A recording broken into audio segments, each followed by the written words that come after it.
Good afternoon. As you all know, the examination of social science for class 10th is getting closer as scheduled on 18th of March. The students must have a bird's eye view over every chapters.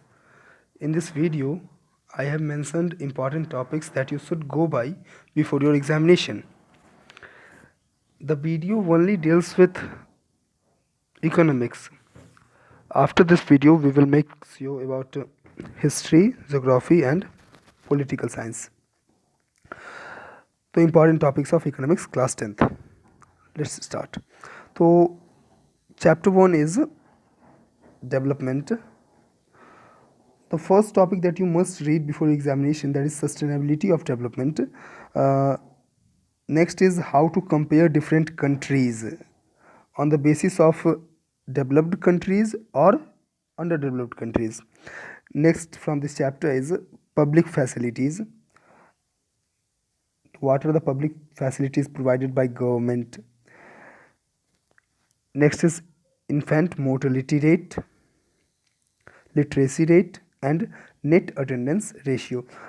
So the first three, A, B and C, are important for only short and long, but last three, D, E and F, are the topics that are only asked in objective, either in true false or in fill in the blanks or match the following, yeah, etc. Last three are only the topic that consume only one mark or 2 marks. The next chapter is chapter 2 is sectors of Indian economy. As the book is economics, so we have to learn Indian economy, what is Indian economy and what are the sectors that affect Indian economy. So first topic from this chapter is economic activity. You must go by the term what is economic activity. The term has been dealt in class 8th and 9th before also, but in class 10th you have studied more about what is economic activity. So what is economic activity? What are the classifications of economic activity? How many terms are economic activity classified? As you all might have studied in your class. The third is division of sectors as unorganized or organized. So how are sectors categorized as unorganized, or how is it categorized as organized sector? So what are organized and what are unorganized sector, you must revise.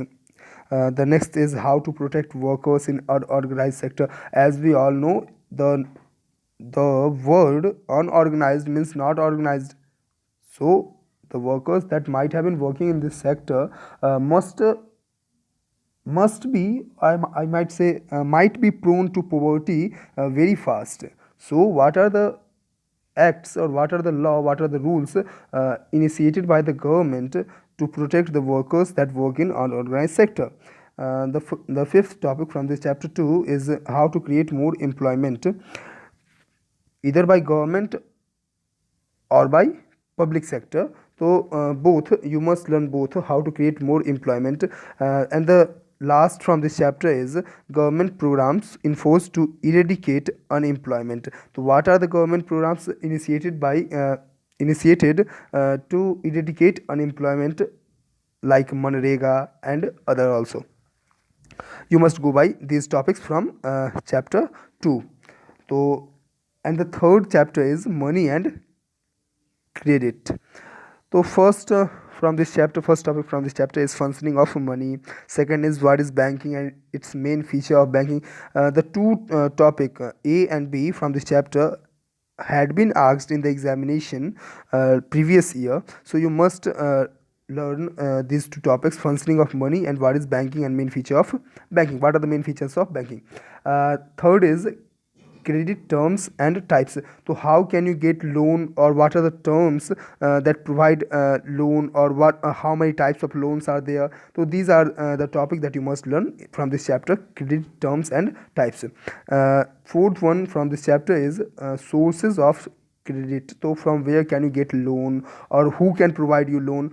So in this topic you will have to learn these things. Fifth from this chapter is functioning of self-help group. Self-help group are like NGOs are also self-help group.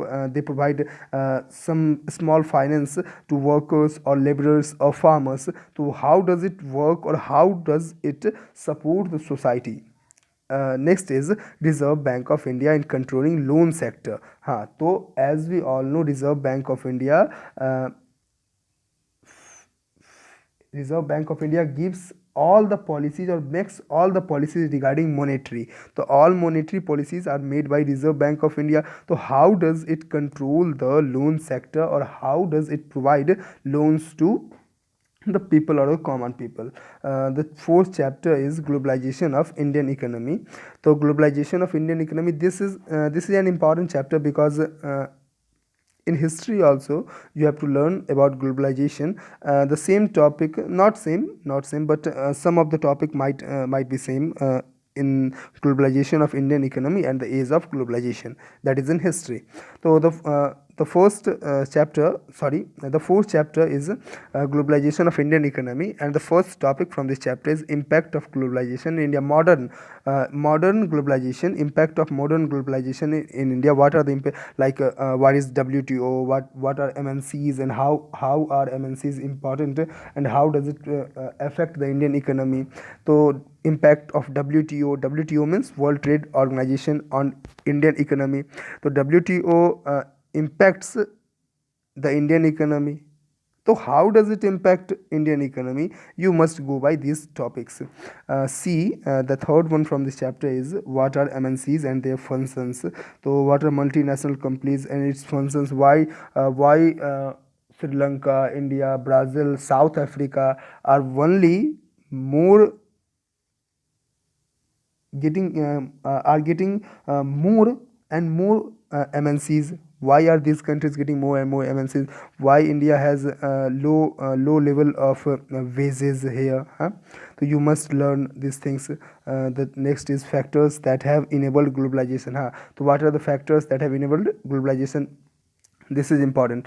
Factors that have enabled globalization. The fifth chapter is consumer right. This chapter is only to be done as project work, but if you are asked any questions from this chapter, you might get only the question as from Rights of Consumer or Consumer Protection Act, that is also known as COPRA. So what is COPRA and what are the rights of consumers? These two topics are only important from this chapter, but I do not think this might be asked in your examination, as in some of the books it has been mentioned that this chapter only deals with project work.